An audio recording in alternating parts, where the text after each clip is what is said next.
السلام علیکم ورحمۃ اللہ وبرکاتہ نحمده ونصلی علی رسولہ الکریم اما بعد سلسلے وار سخاوت کا یہ مضمون ہے پارٹ نمبر 6۔ ایک مرتبہ ایک سائل آیا حضور صلی اللہ علیہ وسلم کے پاس اور اس نے آ کر کہا کہ حضرت مجھے کچھ دے دیجئے۔ آپ نے فرمایا بھئی تم عثمان کے پاس چلے جاؤ اور حضرت عثمان سے کہو کہ مجھے حضور صلی اللہ علیہ وسلم نے بھیجا ہے، مجھے کچھ دے دو۔ یہ حضرت عثمان کے گھر پر آئے۔ جب گھر کے قریب پہنچے، گھر چھوٹے چھوٹے تھے، تو حضرت عثمان میں اور ان کی بیوی میں نوک جھونک چل رہی تھی۔ نوک جھونک کا مطلب دونوں میاں بیوی ٹکرا رہے تھے کسی مسئلے میں، جیسے میاں بیوی میں ٹکراؤ ہو جاتا ہے نا، کبھی کبھی یہ ہوتا ہے کہ کبھی کبھی میاں بیوی ٹکراؤ ہوتا ہے۔ آدمی سمجھے گا 100% بیوی جو ہے بہت اچھی ملے، ایسا نہیں ہوتا۔ ایک پروفیسر صاحب تھے، ان کی جب 18 سال کی عمر ہوئی، ان کو شادی کا تقاضا ہوا، تو انہوں نے سوچا کہ بھئی مجھے شادی تو کرنی ہے، لیکن لڑکی ایسی ہونی چاہیے جس میں یہ صفات ہونی چاہیے، اس کی گردن ایسی ہو، اس کی ناک ایسی ہو، اس کی آنکھیں ایسی ہو، اور اس کی زلفیں ایسی ہو، اور اس کی بھویں ایسی ہو۔ ایسا انہوں نے 40 شرطیں لگائی، 40۔ کیونکہ خود پروفیسر تھے، لڑکیوں کو پڑھاتے تھے، تو انہوں نے جو ہے سب لڑکیوں کو دیکھتے رہتے تھے، تو انہوں نے یہ شرطیں اپنے ذہن سے لگائی کہ مجھے ایسی لڑکی کو بیوی بنانا ہے جس میں 40 اچھائیاں ہو، اور لکھ دیا بال ایسے ہو، کوہنی ایسی ہو، کمر جو ہے وہ ایسی ہو، اور بالکل دبلی پتلی ہو، 60۔ اچھا یہ بھی لکھا کہ اس کا وزن 60 سال کا ہو، 60 سال سے زیادہ وزن نہ ہو، 60 کلو وزن ہو اس کا، یہ بھی لکھا 60 کلو وزن ہو اور یہ عمر ہو، وغیرہ وغیرہ۔ 1 سال گزر گیا، کوئی لڑکی ملی نہیں۔ ایک شرط نکال دی۔ 2 سال گزر گئے، کوئی لڑکی نہیں ملی، چلو یہ شرط بھی کاٹو۔ ان کی عمر 45 سال کی ہو گئی، ان کی مزاج کے مطابق تو کوئی لڑکی ملی نہیں۔ انہوں نے ساری شرطیں کاٹ دی، یہ کہا چلو بھی کوئی شرط نہیں چاہیے، خالی عورت ہونی چاہیے۔ لیکن وہ جب عورت ہونی چاہیے ایسے ڈھونڈنے گئے تو یہ بھی بڑھاپے پر آ گئے تھے، ان کی شادی نہیں ہوئی۔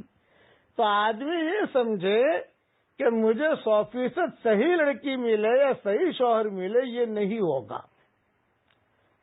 اور دوسرا، شادی بیاہ کے اندر دوربین سے نہیں دیکھا کرتے کہ دوربین سے دیکھو دانت کیسے ہے، ناک میں بال ہیں کہ نہیں ہے، کانوں میں میل تو نہیں ہے، یہ چیزیں شادی میں نہیں دیکھی جاتی، انسان دیکھا جاتا ہے بس۔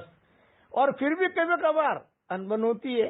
اب یہاں حضور صلی اللہ علیہ وسلم کے داماد ہیں حضرت عثمان، بیٹی ہے حضور صلی اللہ علیہ وسلم کی، ان کے گھر میں نوک جھوک ہو رہی، کبھی یہ کچھ کہہ رہے تو ان کی بیوی کی آواز تیز ہو رہی ہے، کبھی یہ کچھ کہہ رہی ہے تو ان کی آواز تیز ہو رہی ہے۔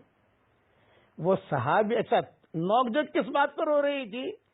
اتنی بات پر دونوں میاں بیوی میں نوک جھوک ہو رہی تھی کہ حضرت عثمان یہ کہہ رہے تھے کہ یہ چراغ تم نے جلایا ہے تو اس میں جو ڈنڈی ڈالی ہے یا جو بتی ڈالی ہے، اس میں یہ تیل زیادہ پیتی ہے، اگر پتلی ڈالتی تیل کم پیتی، یہ پتلی موٹی ڈالی ہے تیل زیادہ پیتی ہے، اس میں نوک جھوک ہو رہی تھی۔ تو وہ صحابی سمجھے کہ دونوں میاں بیوی خالی تیل کی کمی اور زیادتی پر اتنا آپس میں انتشار کر رہے ہیں، لڑ رہے تھے، مجھے کیا پیسہ دیں گے۔ خیر تھوڑی دیر کے بعد یہ ہوا کہ وہ نوک جو ختم اور اب نارمل آواز آنے لگی۔ پھر صحابی نے جو دستک کہا، السلام علیکم، السلام علیکم ورحمۃ اللہ وبرکاتہ، زور سے سلام کیا۔ یہاں زور سے سلام کیا تو حضرت عثمان باہر آئے۔ ہاں بولیے کیا کام ہے؟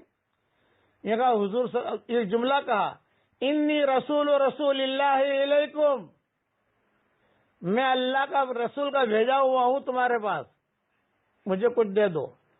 حضرت عثمان نے کہا کہ واہ واہ، اہلان سہلان، مرحبا مرحبا مرحبا، بہت خوشی ہوئی، بہت خوشی ہوئی، بہت خوشی ہوئی، ٹھہر جائیے ٹھہر جائیے۔ اندر گئے اور اندر جا کر سونے سے بھری ہوئی تھیلی لا کر دی، جاؤ لے جاؤ۔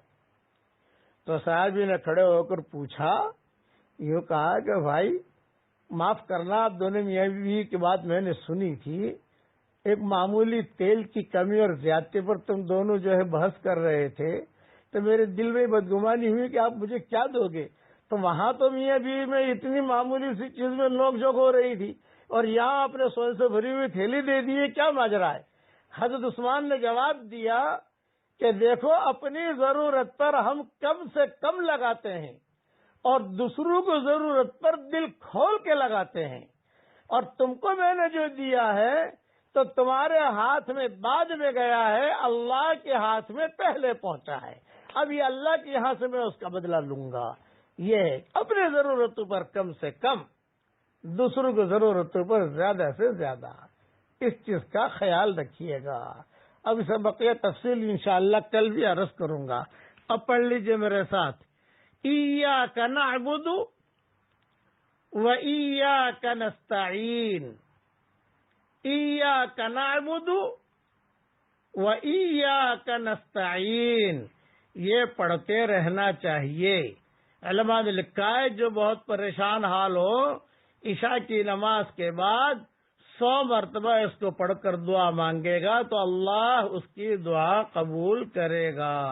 ایاک نعبد و ایاک نستعین، ایاک نعبد و ایاک نستعین۔